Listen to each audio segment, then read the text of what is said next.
Assalamualaikum warahmatullahi wabarakatuh. Sebelumnya perkenalkan saya Siti Halimah kelas 12 dari SMK Bina Bakti Mekar Mukti Kesehatan. Di sini saya akan sedikit membahas materi tentang kanker paru-paru. Adapun yang akan kita bahas diantaranya definisi kanker paru-paru, jenis-jenis kanker paru-paru, penyebab kanker paru-paru, gejala kanker paru-paru, cara pengobatan kanker paru-paru, pencegahan kanker paru-paru, dan yang berisiko terkena kanker paru-paru. Sebelumnya, apa itu kanker paru-paru? Kanker paru-paru adalah semua penyakit keganasan pada jaringan paru. Keganasan tersebut dapat berasal dari paru sendiri atau primer, maupun keganasan dari luar paru atau metastasis. Adapun perbedaan antara paru-paru sehat dan kanker paru-paru. Pada tahun 2012, kanker paru-paru merupakan jenis kanker yang paling sering terdiagnosis dan merupakan penyebab kematian akibat kanker tertinggi di dunia. Paling tidak terdapat 80-90% kasus kanker paru-paru yang berhubungan dengan kebiasaan merokok. Lanjut ke pengertian kanker paru. Kanker paru-paru adalah suatu kondisi di mana sel-sel tumbuh secara tidak terkendali di dalam paru-paru atau organ yang berfungsi untuk menyebarkan oksigen ke dalam darah saat menghirup napas dan membuang karbon dioksida saat menghela napas. Adapun jenis-jenis kanker paru-paru, jenis kanker paru-paru secara garis besar dibagi atas dua kelompok. Yang pertama, kanker paru jenis karsinoma bukan sel kecil atau KPKBSK non-small cell lung kanker NCLC. Jenis NCLC ini terbagi lagi menjadi dua. Satu, karsinoma epidermoid atau karsinoma sel sukmuasa. Jenis ini adalah jenis kanker paru paling umum.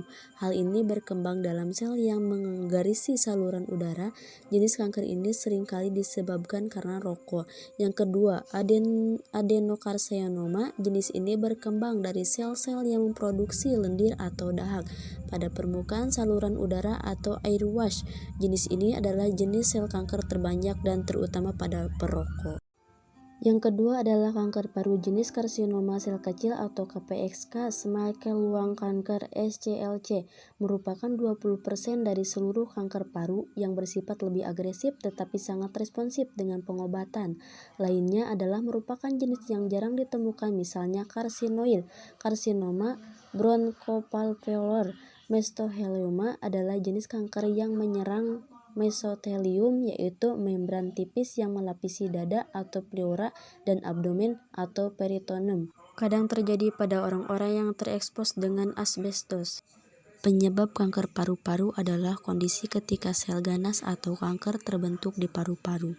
Kanker paru-paru bisa disebabkan oleh hal-hal berikut. Yang pertama, perokok aktif, perokok pasif atau tidak merokok namun sering menghirup asap rokok, faktor keturunan, menghirup udara kotoran, dan menghirup gas-gas yang beracun. Gejala kanker paru. Pada tahap awal, kanker paru-paru tidak menyebabkan gejala apapun.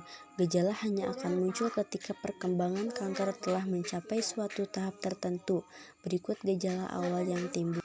Yang pertama, batuk berkelanjutan dan bertambah parah hingga akhirnya mengalami batuk darah, sakit kepala, suara menjadi serak, mengalami kelelahan tanpa alasan, sakit pada tulang, bisa pada bahu, lengan, atau tangan. Kesulitan menelan atau sakit saat menelan sesuatu, mengalami sesak napas dan rasa nyeri di dada, berat tubuh menurun, pembengkakan pada muka atau leher, kehilangan selera makan, perubahan pada bentuk jari yaitu ujung jari menjadi cembung. Pengobatan untuk kanker paru-paru stadium awal akan dilakukan tindakan operasi, sedangkan untuk stadium akhir akan dilakukan radioterapi dan kemoterapi. Di antaranya radiasi, obat-obatan, kemoterapi, dan terapi kombinasi, stereotaktis, radiosurges atau CBRT, dan pengobatan paliatif. Diagnosis diantaranya ronsen, biopsi jaringan paru, dan CT scan. Pencegahan penyakit kanker paru. Yang pertama, pencegahan utama adalah menghindari faktor risiko dengan berhenti merokok dan menghindari asap rokok. Yang kedua, pilih menu makanan sehat. Dan yang terakhir, berolahraga secara teratur. Selanjutnya, yang berisiko terkena kanker paru-paru ialah laki-laki dan perempuan usia lebih dari 40 tahun, pengguna tembakau atau perokok putih, kretek atau cerutu, dan hidup dalam lingkungan asap tembakau atau perokok pasif, radon, dan asbes. Mungkin sekian yang dapat saya sampaikan, dengan harap apa yang disampaikan bermanfaat bagi kita semua. Mohon maaf apabila dalam penyampaian terdapat salah kata dan kekurangan. Akhir kata, wassalamualaikum warahmatullahi taala wabarakatuh.